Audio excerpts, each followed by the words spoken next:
Hallelujah, glory to my lord Jesus. Hallelujah, hallelujah, hallelujah. परमेश्वर, हम आपका धन्यवाद करते हैं क्योंकि आप बहुत ही दयालु और सर्व सामर्थी परमेश्वर और हमारे साथ साथ रहने वाले परमेश्वर हैं। इसके लिए हम जितना भी आपको धन्यवाद दें उतना कम है पिता। हम प्रार्थना और विनती करते हैं पिता परमेश्वर, हमारा फेसबुक पर जुड़ना पिता परमेश्वर आपकी इच्छा के अनुरूप आपकी योजना के अंतर्गत होने पाए पिता। हम यहाँ पर पिता परमेश्वर आपकी इच्छा के अनुरूप व्यक्ति बनते हुए आपके विश्वास योग्य दास और दासी बनकर पिता इन अंतिम दिनों में जीना चाहते हैं, ताकि हमारे जीवन के द्वारा आपका नाम महिमा पाए पिता। हमको पूरी तरह से अपने योग्य बनाइए, ताकि जब आप अपनी दुल्हन को लेने के लिए आए पिता, हम उस तेजस्वी दुल्हन में शामिल हो सकें जो पिता आपकी अपनी दुल्हन होगी पिता। हम प्रार्थना और विनती करते हैं पिता, हमारे जीवन को दूसरों के लिए एक उदाहरण स्वरूप बनाकर इस जगत में खड़ा करिए पिता परमेश्वर, ताकि हमारा उजियाला लोगों के सामने चमके, ताकि हमारे भले कामों को देखकर लोग हमारे पिता की जो स्वर्ग में है प्रशंसा करें पिता। प्यारे परमेश्वर, इस सभा को अपने हाथ में लीजिए पिता। जितने भी जुड़ रहे हैं और जुड़ेंगे पिता, और आने वाले समय में जो देखेंगे पिता, हर एक के साथ रहना पिता, हर एक के हृदय से आप अपने वचन के द्वारा बातचीत करना, ताकि आपका नाम ऊंचा होने पाए, आपका नाम महिमा पाए। आप अपने भेदों को पिता परमेश्वर अपने लोगों पर प्रकट करिए कि इन अंतिम दिनों में पिता आप अपने लोगों से क्या चाहते हैं पिता। हालेलुया, दया करना पिता परमेश्वर। हम पिता अपने आप को आपके चरणों में रखते हैं। आपकी दया, आपका अनुग्रह, आपकी उपस्थिति और आपका मार्गदर्शन बराबर हमको मिलता रहे। यीशु के सामर्थ्य नाम में होकर इस प्रार्थना को मांगते हैं, आमेन, आमेन। प्रभु यीशु के सामर्थ्य नाम में आप सभी को जय मसीह की। मैं पूरा विश्वास करता हूं आज का वचन निश्चित रूप से हमसे बातचीत करने जा रहा है, और परमेश्वर निश्चित रूप से हमसे बातचीत करेगा और हमको वो वचन देगा जिसकी जरूरत आज हम में से प्रत्येक को है। आइए इसके पहले कि हम परमेश्वर के वचन में जाएं, कुछ आयतें हम पवित्र शास्त्र में से पढ़ेंगे जो हमें मिलती है मरकुस रचित सुसमाचार और उसका 16 अध्याय और उसकी 15 आयत से आगे। और यहां पर इस प्रकार लिखा है, और उसने उनसे कहा, तुम सारे जगत में जाकर सारी सृष्टि के लोगों को सुसमाचार प्रचार करो, और जो विश्वास करे और बपतिस्मा ले उसी का उद्धार होगा, परंतु जो विश्वास न करेगा वह दोषी ठहराया जाएगा।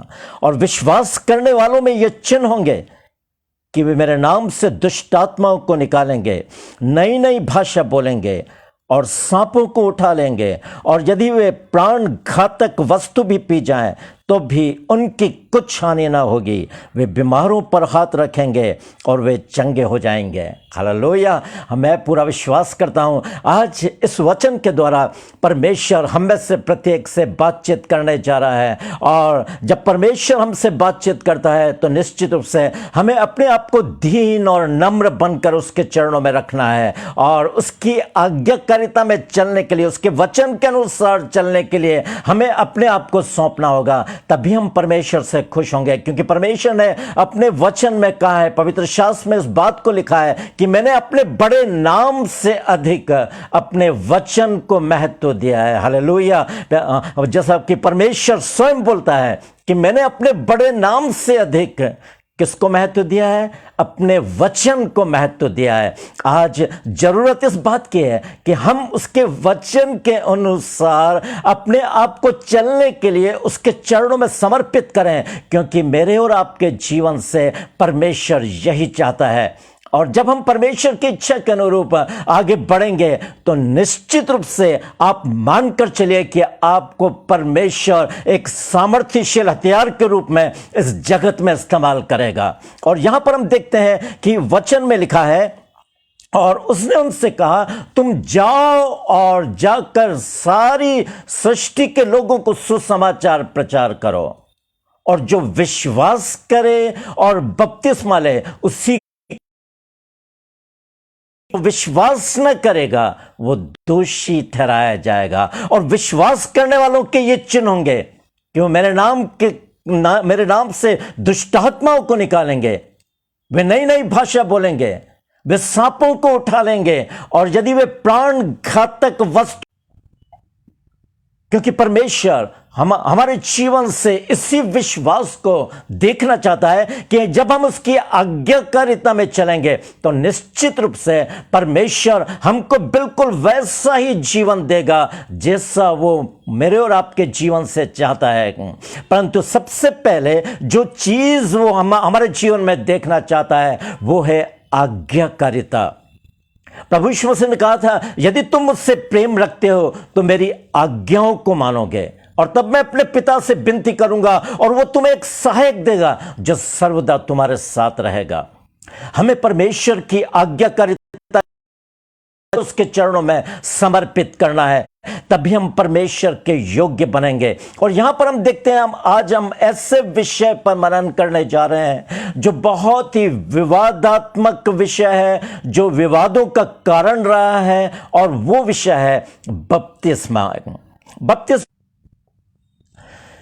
कुछ नेटवर्क की गड़बड़ी से बहुत ज़्यादा डिस्टर्बेंस हो रहा है। मैं पूरा विश्वास करता हूं आप मेरे साथ कोऑपरेट करोगे, क्योंकि नेट बराबर सही नहीं आ रहा है, और मैं पूरा विश्वास करता हूं परमेश्वर इसका उपाय करने जा रहा है। जब हम परमेश्वर की इच्छा के अनुरूप अपने आप को उसके चरणों में समर्पित करते हैं तो शैतान को बहुत ज़्यादा जलन होती है, और वो हमारी सेवा में और हमारे सुनने में वो बहुत डिस्टर्ब करता है। परंतु आप बिल्कुल प्रार्थना के साथ बैठिए, मैं पूरा विश्वास करता हूं परमेश्वर निश्चित रूप से हमारे लिए उपाय करेगा। यहां पर हम देखते हैं कि जो बपतिस्मा है वो एक बड़ा विवाद का विषय रहा है मसीही कलीसियाओं मसीह कलीसियाओं के अंदर।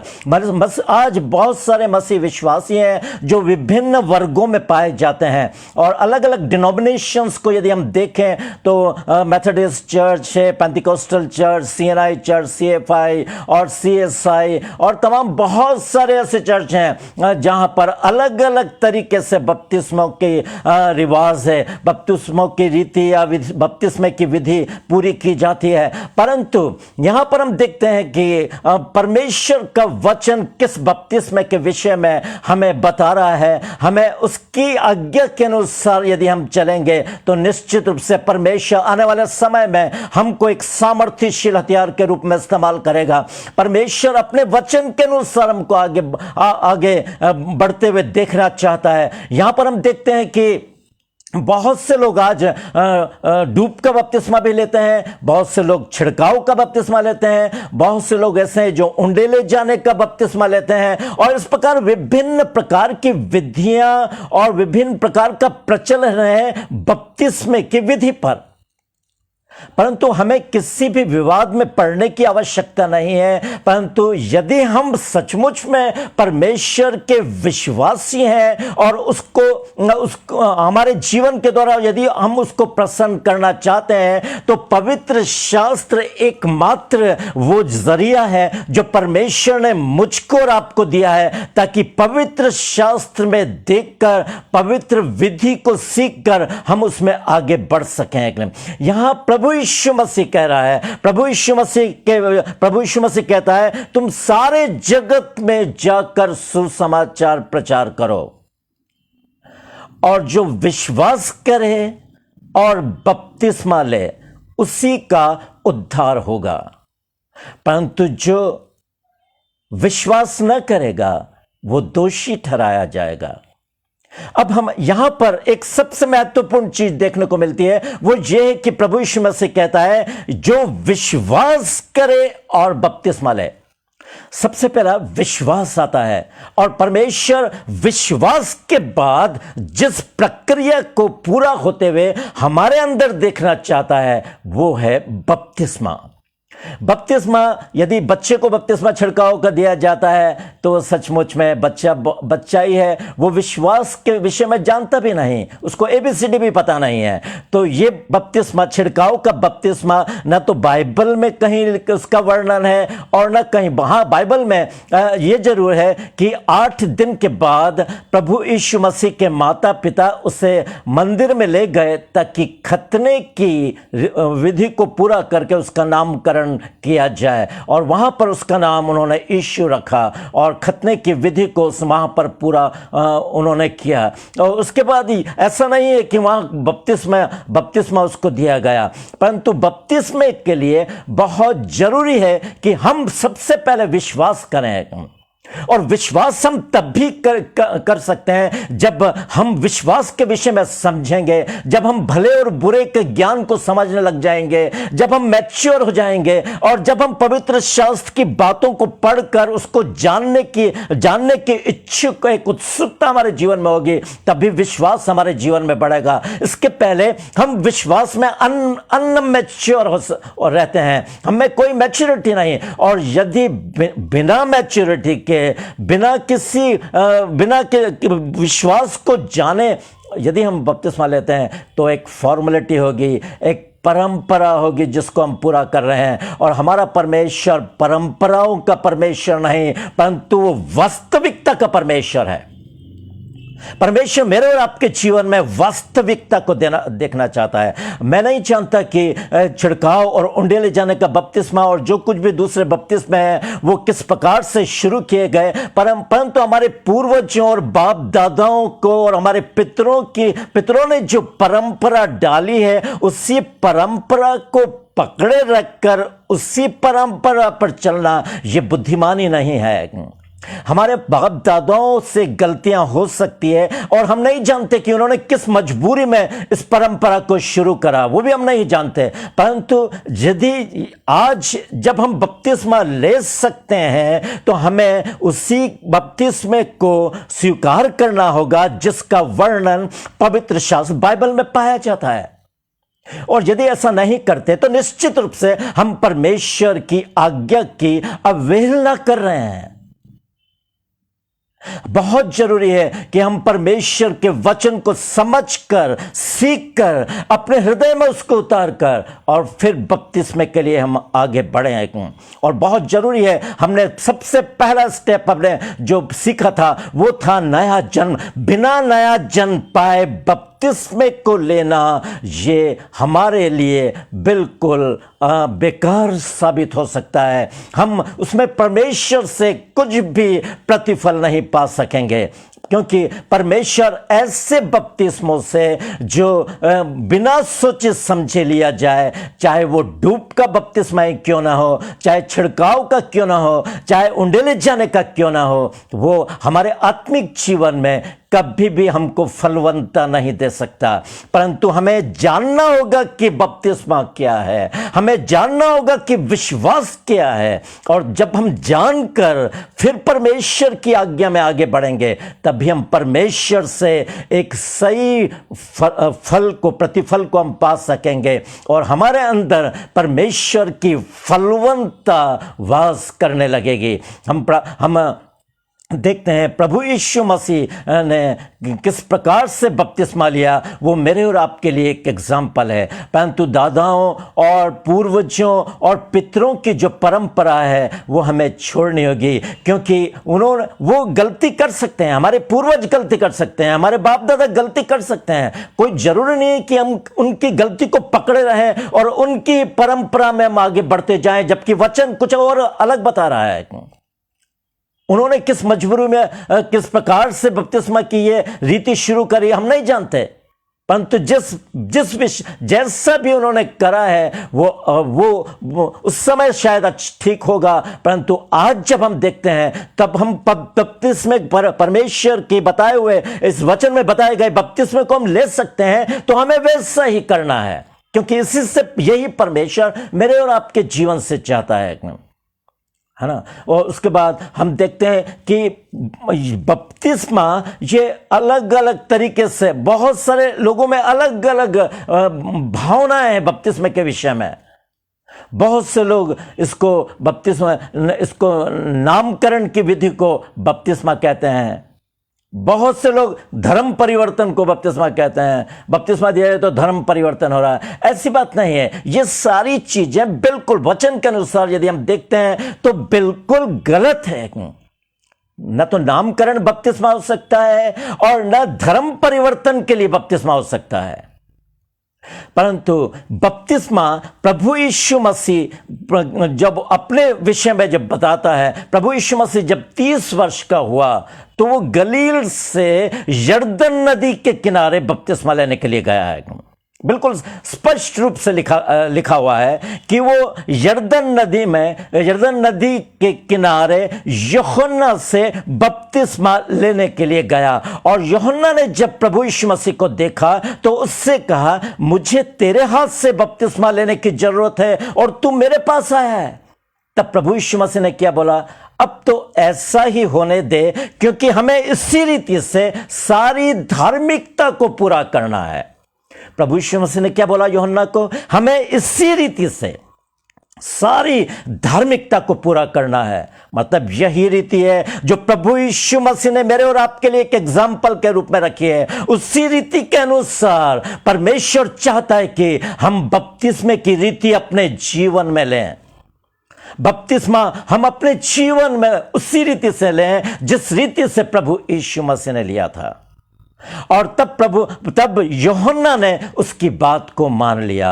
और जब प्रभु यीशु मसीह बपतिस्मा लेकर पानी में से ऊपर आया तो लिखा है, आकाश खुल गया और परमेश्वर का आत्मा कबूतर की नाई उसके ऊपर उतरा। और देखो, ये आकाशवाणी हुई, ये मेरा प्रिय पुत्र है जिससे मैं प्रसन्न हूं। ये है बपतिस्मा, वास्तविक बपतिस्मा। जब हम नया जीवन प्राप्त करके बपतिस्मे की ओर कदम बढ़ाते हैं तो यह कदम हमारे विश्वास को बताता है कि प्रभु यीशु मसीह में हमारा विश्वास कितना दृढ़ है। यह विश्वास का पहला कदम है। पहला नहीं बोलेंगे, हम दूसरा बोलेंगे। विश्वास हमारा नया जन्म से शुरू होता है, परंतु ये प्रभु यीशु मसीह में एक दृढ़ विश्वास में उठाया गया हमारा दूसरा कदम है, जिसके द्वारा हम परमेश्वर को प्रसन्न करते हैं और परमेश्वर की आज्ञाकारिता को मानते हुए अपने आप को उसके चरणों में रखते हैं, ताकि हम प्रभु के स्वभाव में परिवर्तित होते चले जाएं। परमेश्वर यही मेरे और आपके जीवन से चाहता है। लिखा ना, जैसा मसीह यीशु का स्वभाव था वैसा ही तुम्हारा भी स्वभाव हो। और यह स्वभाव तब हमारा मसीह यीशु के स्वभाव में परिवर्तित होगा जब हम विश्वास से एक एक कदम उसके मार्ग पर आगे बढ़ाएंगे। आप में से बहुत से बोल सकते हैं कि प्रभु यीशु मसीह ने तो खतना करवाया, तो हमारा खतना क्यों नहीं हो रहा है? बहुत से लोगों के मन में ऐसे प्रश्न आ जाते हैं कि जब बपतिस्मे पर आप इतना जोर दे रहे हो, डूब का बपतिस्मा जो प्रभु यीशु मसीह ने यरदन नदी में लिया, तो उसने इसके पहले उसका खतना भी हुआ है। तो मैं आपको बताना चाहता हूं, प्रभु यीशु मसीह अपने विषय में कहता है, मैं भविष्यद्वक्ताओं और उनकी पुस्तकों को लोप करने नहीं, परंतु उन्हें पूरा करने के लिए आया हूं। प्रभु यीशु मसीह ने अपना खतना करवा कर तमाम वो विधियों और व्यवस्था को पूरा करते हुए भविष्यवाणियों को पूरा करा है। और यह उसके लिए बहुत जरूरी था, क्योंकि व्यवस्था को पूरा करने के द्वारा उसने मुझको और आपको व्यवस्था के बंधनों से पूरी तरह से छुटकारा प्रदान करा है।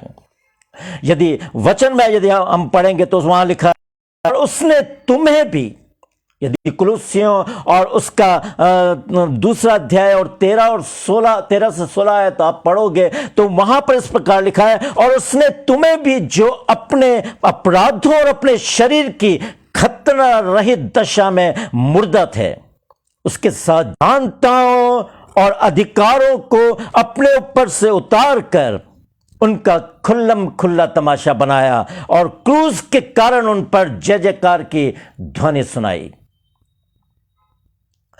वो खतना की विधि प्रभु यीशु मसीह ने मेरे और आपके लिए खत्म कर दी, क्योंकि उसने खुद व्यवस्था को पूरा करते हुए अपनी जान कलवरी के क्रूस पर बलिदान करके उसका छठा शब्द था पूरा हुआ। उसने व्यवस्था को पूरा करके हमें व्यवस्था के बंधनों से छुटकारा प्रदान करा है।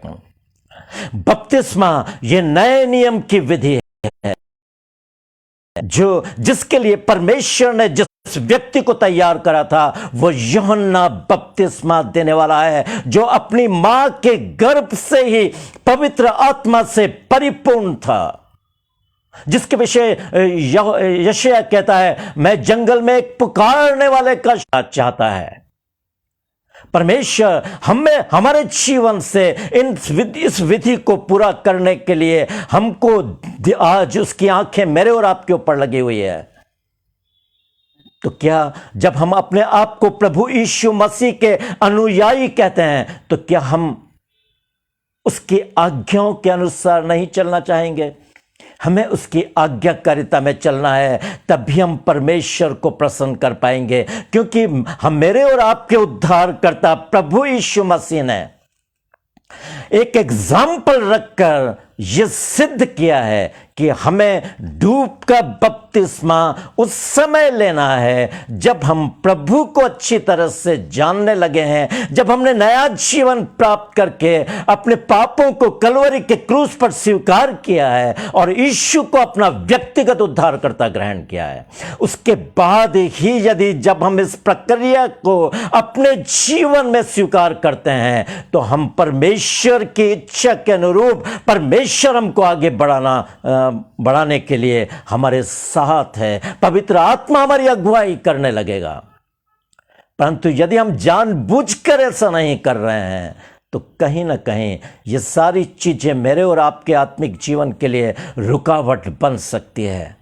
इसलिए हमें वचन के अनुसार चलना है। मैंने आपको बता दिया कि खतना क्यों नहीं आज हम कराते हैं, क्योंकि प्रभु यीशु मसीह ने व्यवस्था को पूरा करके कलवरी के क्रूस पर अपनी जान बलिदान करके मुझको और आपको व्यवस्था के बंधनों से छुटकारा प्रदान किया है। और ये एक नई व्यवस्था, एक नई विधि मेरे और आपके लिए ठहराई है, जो है डूब का बपतिस्मा।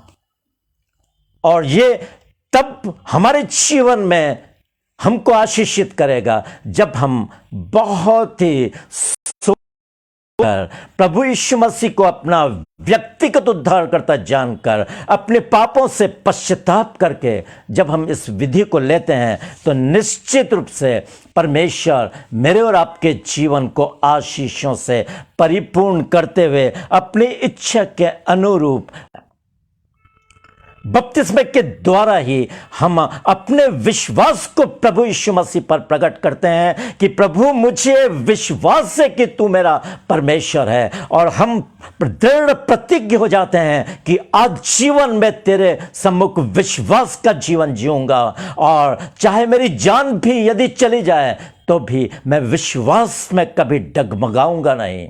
बपतिस्मा ये वही दूसरा कदम है जो हमें दृढ़ प्रतिज्ञा करता है प्रभु के मार्गों पर चलने के लिए। इसके द्वारा हम परमेश्वर को प्रसन्न करते हैं।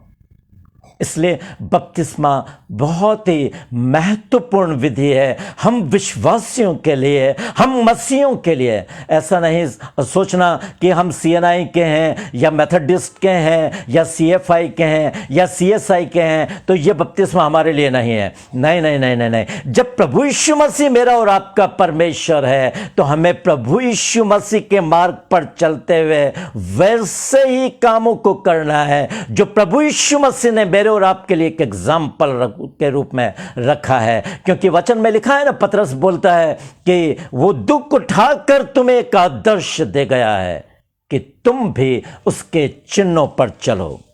उसने दुख उठाकर मेरे और आपके सामने एक आदर्श रखा है, एक एग्जाम्पल रखा है कि हम उसके चिन्हों पर चलें।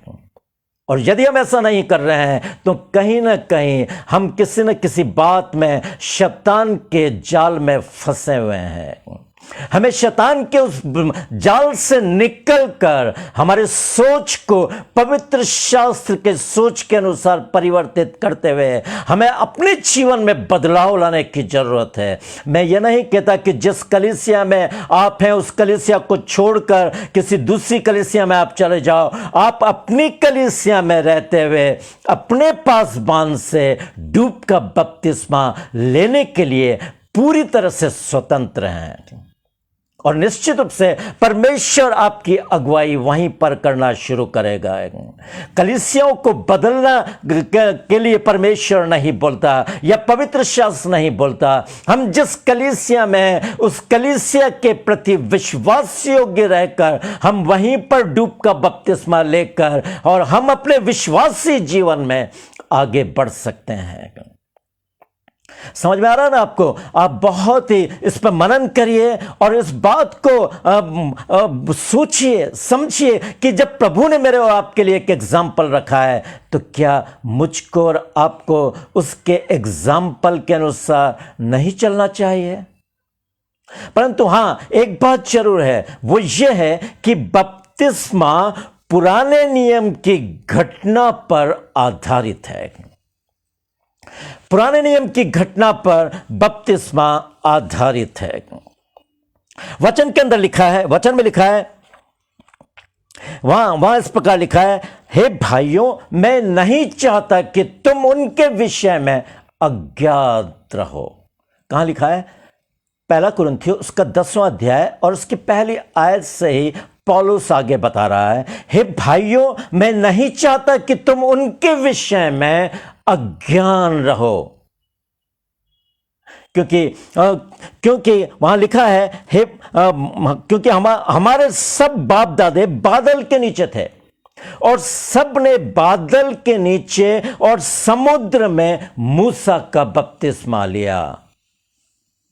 जब इस्राएली लाल सागर के पार हुए तब बादल उनके ऊपर था और वो समुद्र के बीच में से होकर पार हो गए और उन्होंने बादल के नीचे समुद्र में मूसा का बपतिस्मा उस समय लिया जब वे फिरौन और मिस्र की गुलामी से परमेश्वर के द्वारा जब उन्होंने आजादी पाई, तब ये बपतिस्मे की विधि को उन्होंने अपनाया। परमेश्वर ने इस विधि को उनके लिए रखा ताकि ये विधि अंत ठहरे। आज मैं और आप जब शैतान की गुलामी से आजादी प्राप्त करके अपने पाप के बंधन से छूटकर पूरी तरह से जब हम परमेश्वर की आज्ञाकारिता में चलने के लिए अपने आप को सौंपते हैं तो नेक्स्ट की दृढ़ता को बताता है कि हम परमेश्वर पर किस प्रकार, प्रभु यीशु मसीह पर किस प्रकार विश्वास करते हुए आगे बढ़ सकते हैं। और बादल के नीचे समुद्र में उन्होंने मूसा का बपतिस्मा लिया और सबने एक ही आत्मिक भोजन किया और सबने एक ही आत्मिक जल पिया और वे उस चट्टान से पीते थे जो उनके साथ साथ चलती थी और वो चट्टान मसीह था। आज हम सब भी प्रभु भोज की विधि को जब अपनाते हैं वो बपतिस्मे के बाद की विधि है और जब हम बपतिस्मा ले लेते हैं उसके बाद एक पवित्र इस प्रभु भोज की विधि में शामिल होने के लिए प्रभु अपने दोनों हाथ फैलाए हमारा इंतजार करता है।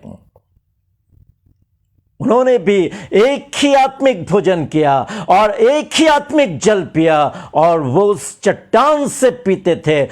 पाप किया वैसे हम पाप न करें, जैसे उन्होंने लालच किया वैसे हम लालच न करें और ना हम व्यभिचार करें जैसा उनमें से कितनों ने किया और एक दिन में 23,000 लोग मर गए।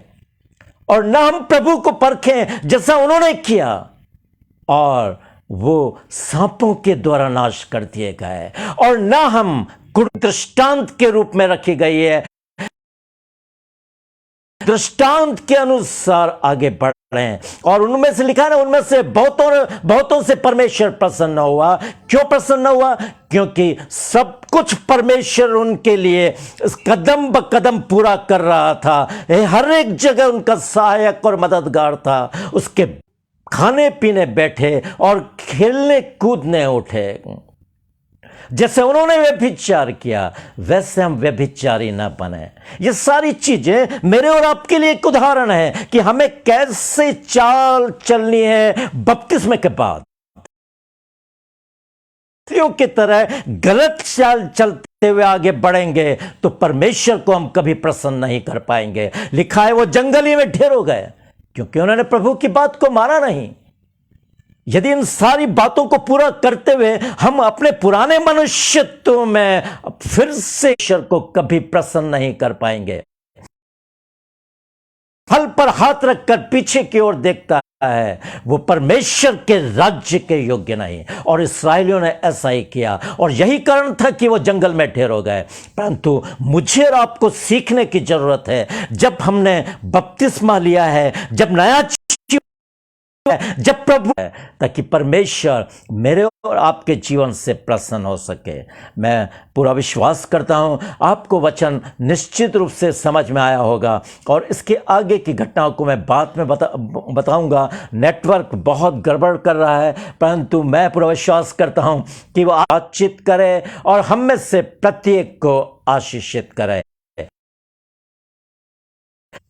हमारे जीवित और अति दयालु सर्वशक्तिमान पिता परमेश्वर, हम आपका धन्यवाद करते हैं। पिता, आपने वचन के द्वारा हमसे बातचीत करी है और हमको बताया कि हमें कैसी चाल चलने की आवश्यकता है, हमें किस प्रकार कदम ब कदम आगे बढ़ते हुए आपके राज्य के। पर परमेश्वर दया करिए पिता, जितने लोग और जुड़ेंगे उनसे भी आप वचन के द्वारा बातचीत करिए, ताकि आपका नाम महिमा पाए। जितने बीमारी की अवस्था में, जितने अपनी आवश्यकता को लेकर यहाँ पर आए हैं पिता, पर परमेश्वर उनकी आवश्यकताओं को पूरा करिए। बीमारी के बंधन टूटने पाए, यीशु के नाम से वो बीमारी से आजादी और छुटकारा। आज भी आप जीवित परमेश्वर हैं। प्रार्थना और विनती को सुनकर पिता, आप अपने बच्चों के जीवन में बड़े बड़े कामों को करना जानते हैं पिता। आज भी आप अपने आश्चर्य कर्मों को अपने बच्चों के जीवन में करते हैं, इसके लिए धन्यवाद करते हैं। आपने कहा है पिता, जो विश्वास करने वालों के नहीं माप पाए, अपने प्रार्थना और विनती को सुना, इसके लिए धन्यवाद करते हैं। यीशु के सामर्थ्य नाम में होकर इस प्रार्थना को मांगते हैं, आमेन आमेन। May God bless you। परमेश्वर आप सभी को बहुतायत की आशीषों से परिपूर्ण करे, आमेन।